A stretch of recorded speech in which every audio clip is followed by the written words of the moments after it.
Olá a todos e todas, meu nome é Itamar Hari, né? E a gente vai trabalhar com o conteúdo de ensino religioso, direcionado aos alunos do 7º ano. O nosso assunto será líderes religiosos. Lembrando que na última aula eu fiz questão de lembrar que o nosso conteúdo do ensino religioso não tem absolutamente nada a ver com a catequese dentro das escolas públicas. Não é verdade? Então, o ensino religioso é uma matéria que vai trabalhar a questão até do sentido da vida, da questão da religiosidade, no sentido de projeto de vida e etc. Quando a gente fala em líderes religiosos, a gente tem que pensar primeiro na questão: o que seria um líder? Né? Porque um líder, quase sempre, a gente imagina que é uma pessoa boa, que está fazendo sempre o bem, mas nem sempre. A gente vai perceber algumas características aqui que necessariamente não são só de pessoas que estão fazendo o bem. Por exemplo, algumas características que a gente pode apontar de um líder, né? Você vai pensando aí na sua casa, tá? Algumas pessoas que você conhece e que vai lembrando que pode ser considerado uma líder ou um líder. Por exemplo, um líder tem que ter carisma, entusiasmo, oratória, criatividade e autoridade. Lembrando aí que carisma é o quê? A capacidade de seduzir, de influenciar as pessoas. Às vezes a pessoa é um dom natural, o carisma daquela pessoa. Entusiasmo, alguém para poder tentar influenciar algo ou alguém, ele precisa ter um entusiasmo, ele precisa acreditar naquilo que ele está querendo transmitir lá aos seus seguidores. A oratória. O dom de falar em público é algo que um grande líder, quase sempre, ele precisa ter. É uma coisa que você pode ir desenvolvendo aos poucos, mas é algo importantíssimo, inclusive no mercado de trabalho. A criatividade, um grande líder, né? Um líder, ele tem que ter uma criatividade. Ele tem que estar tentando criar algo novo, sempre, de preferência. E uma certa autoridade perante os seus liderados. Não porque talvez ele conhece demais o assunto, mas também porque ele é algo até que informalmente ele vai adquirindo ao longo do tempo. Eu trouxe, né, eu vou apresentar para vocês alguns líderes, para vocês entenderem, identificar algumas características desses líderes e até associar com os líderes que vocês conhecem. Alguns aqui vocês conhecerão, outros não. Aqui nós temos 4 líderes, né? Nós temos ali um ator chamado Álvaro Morte, depois eu vou explicar por que é líder. Nós temos Gandhi, temos a Malala e temos o pastor, né, batista, Martin Luther King. O primeiro ali, o autor Álvaro Morte, ele representa um papel na ficção, no cinema, nas séries, do professor de uma série que ficou muito conhecida, que é a série La Casa de Papel. Ele é um exemplo.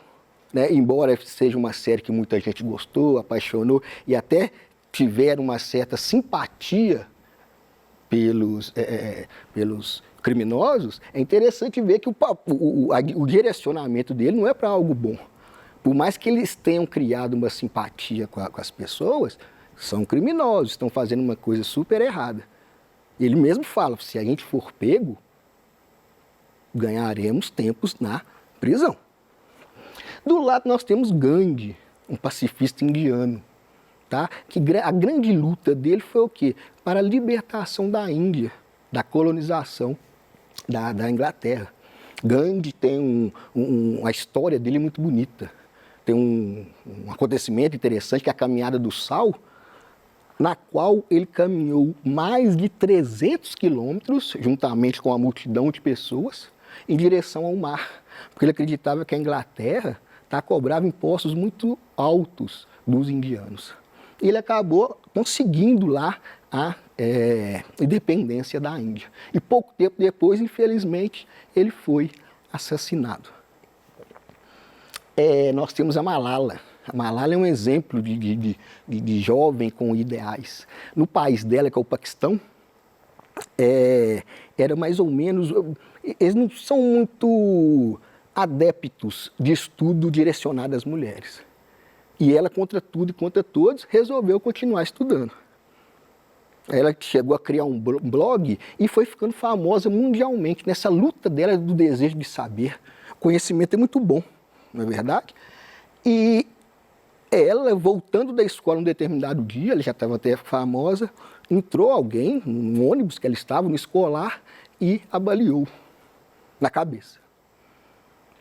Ela foi levada para o hospital, depois foi até transferida para a Inglaterra, ficou mais ou menos 15 dias, né, entre a vida e a morte, e acabou escapando. E hoje, nisso, ela acabou se transformando numa lutadora, tá, pelos direitos das mulheres e principalmente o direito da educação. Ela até ganhou um prêmio Nobel da Paz. Foi a pessoa mais jovem a ganhar o prêmio Nobel, parece que com 17 anos. Ao lado nós temos o pastor batista, que é o Martin Luther King, norte-americano. Tá? A grande luta dele era a favor dos direitos civis e contra o racismo nos Estados Unidos. Ele teve muita luta, muitas peregrinações. Interessante que ele tinha o Gandhi como uma influência. Por isso que ele fazia muitas passeatas, que Gandhi também fazia passeatas, peregrinações, como eu falei antes. E o Martin Luther King acaba melhorando um pouco a questão do racismo, foi criado algumas leis, mas um pouco depois também ele acaba sendo assassinado. Vejam vocês, desses 4 líderes mundiais, um não conta porque é fictício, mas dos 3, todos eles sofreram atentados. 2, infelizmente, faleceram e a Malala ainda sobrevive. Ainda bem. E sendo uma pessoa muito importante, mostrando a importância da educação. Aqui nós temos 4 líderes brasileiros. Tá? Em toda lista que a gente vai pesquisar, que o maior líder brasileiro, sempre aparece o Ayrton Senna do Brasil. Tá? Ele já tem quase 30 anos que ele faleceu, no entanto, ele ainda frequenta o imaginário das pessoas. Foi um líder que teve aí no Brasil, no sentido ele foi tricampeão mundial de Fórmula 1 e tinha aquele carisma, ele era amado no Brasil. Ao lado nós temos a figura de Zumbi dos Palmares, que também representou o que? Uma luta muito grande na questão da escravidão no Brasil. Ele, criado por um padre, chamava Francisco, ele largou tudo e a todos para poder comandar o maior quilombo que nós tivemos aqui no Brasil, que era o Quilombo dos Palmares. Lembrando que o quilombo era o quê? Era o lugar, né, onde os negros escravizados, quando eles conseguiam fugir, eles iam para esse lugar tentar reviver as culturas deles, até que a questão da cultura africana. E o principal que tem que entender do quilombo, que o quilombo era um sinal de resistência. Embaixo nós temos 2 líderes da música, Roberto Carlos e Alcione. Roberto Carlos dispensa comentários, né? Acho que é o cantor, talvez o cantor mais conhecido do Brasil, mais de 60 anos de carreira, é um dos grandes cantores amados por muita gente. E do lado nós temos a rainha do samba, a Alcione, né? Mais conhecida também como Marrom, que é uma grande sambista, tem quase 50 anos de carreira, lá de São Luís do Maranhão, uma bela cidade lá do Nordeste. Aqui nós temos líderes do futebol. Todas listas que a gente pega para poder assistir e ver, a gente percebe que as pessoas sempre associam liderança com as pessoas do futebol. Talvez porque é o esporte mais praticado do nosso Brasil, né? Ali nós temos o primeiro, o goleiro Fábio, do Cruzeiro, é o jogador que mais vestiu a camisa celeste, né? Ele sempre aparece como um grande líder e ainda atua, joga ainda. Do lado nós temos o Ronaldinho Gaúcho, que atuou aqui pelo Clube Atlético Mineiro. Mesmo ele tendo, ele não durou tanto quanto o Fábio, o tempo que ele ficou aqui, ele foi um grande líder dentro de campo. Embaixo, dispensamos comentários, é simplesmente o atleta do século, o maior jogador de futebol da história do planeta. Conforme os estudiosos, e a gente percebe, para quem gosta de futebol, ainda não teve ninguém que chegou perto do nosso Edson Arantes do Nascimento, dentro do campo, né, no caso. E ao lado, quem disse que o futebol, né, é coisa só para homem. Mulher também está jogando, e nós temos a melhor do mundo. A Marta, né, que já foi eleita 6 vezes melhor do mundo, está empatada ali com o Messi, ela tem alguns recordes que nem mesmo os homens conseguiram. Por exemplo, ela é a única mulher, a única pessoa que conseguiu fazer 5 gols,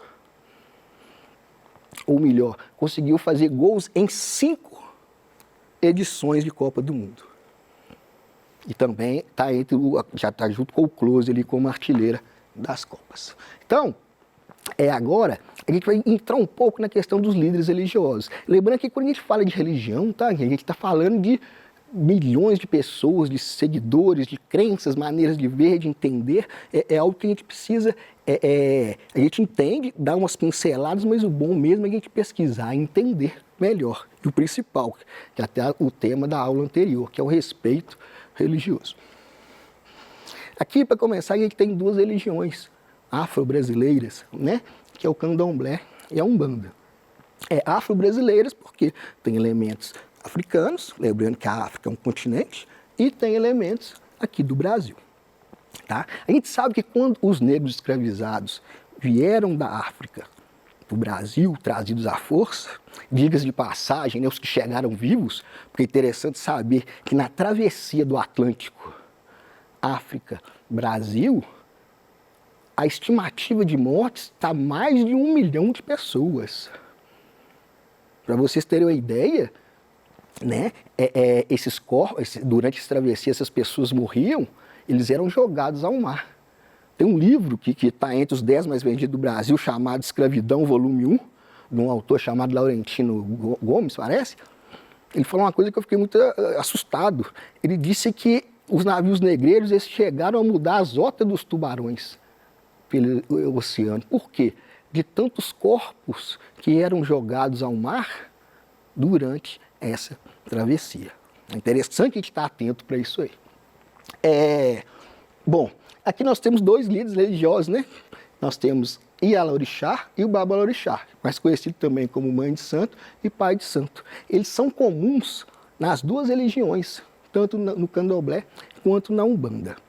A moça aqui, do lado esquerdo, ela é filha, tá? Talvez de uma representante do candomblé mais famosa do Brasil, que é a Mãe Menininha de Gantóis. Ela é a filha mais nova, legítima, da Mãe Menininha de Gantóis. Vale dizer que existe no Brasil outras religiões de matriz africana também. Nós temos o tambor de Minas, lá no Maranhão, temos o batuque, no Rio Grande do Sul, temos também o catimbó. Agora a gente falando do cristianismo. Lembrando que quando a gente fala cristianismo, dentro do cristianismo tem várias denominações. Por exemplo, nós temos aqui o padre e o pastor, né? O padre até Marcelo, que passou por um período difícil, mas está melhorando. E aqui nós temos um pastor, o pastor Alex. A gente lembra, então, quando a gente fala cristianismo, engloba todas as religiões cristãs, tá? É como se fosse uma árvore.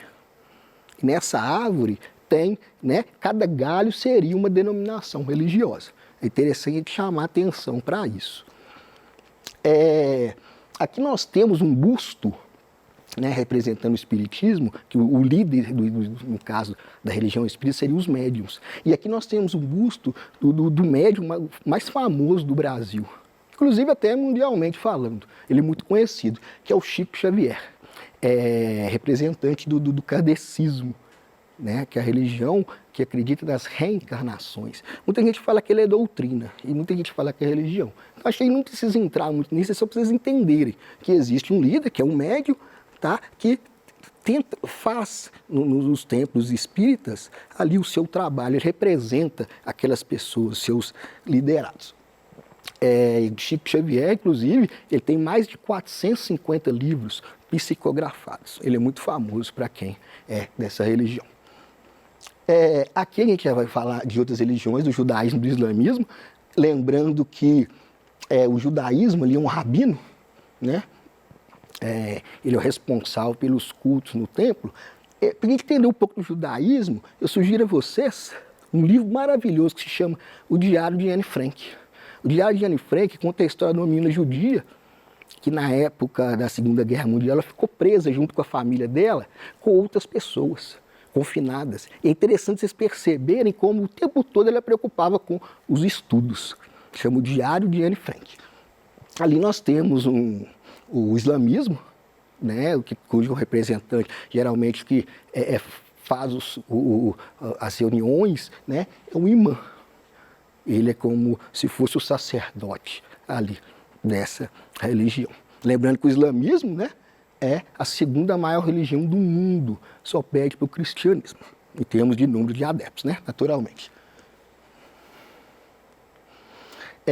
Aqui a gente fala do hinduísmo. O hinduísmo é uma religião da China, da Índia, melhor dizendo, tá?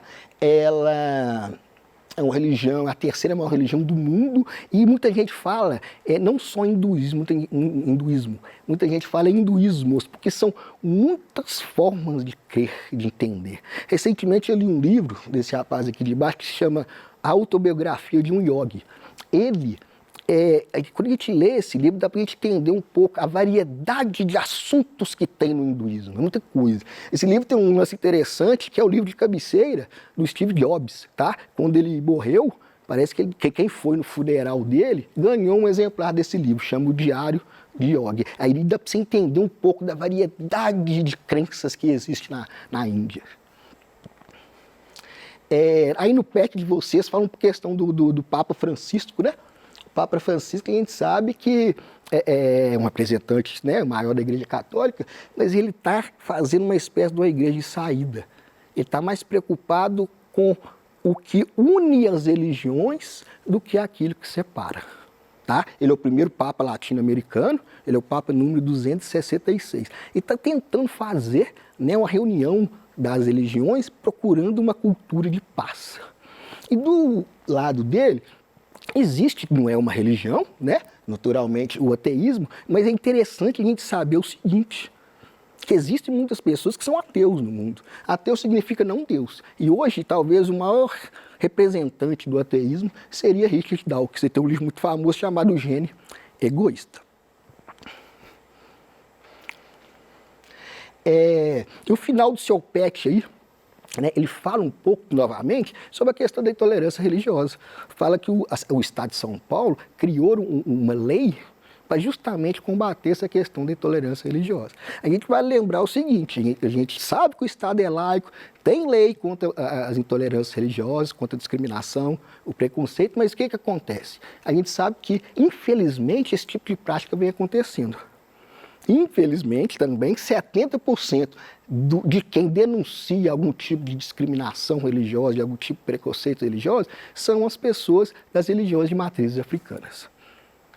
Né? Então, a gente precisa entender isso. O que está acontecendo? Qual que é esse motivo?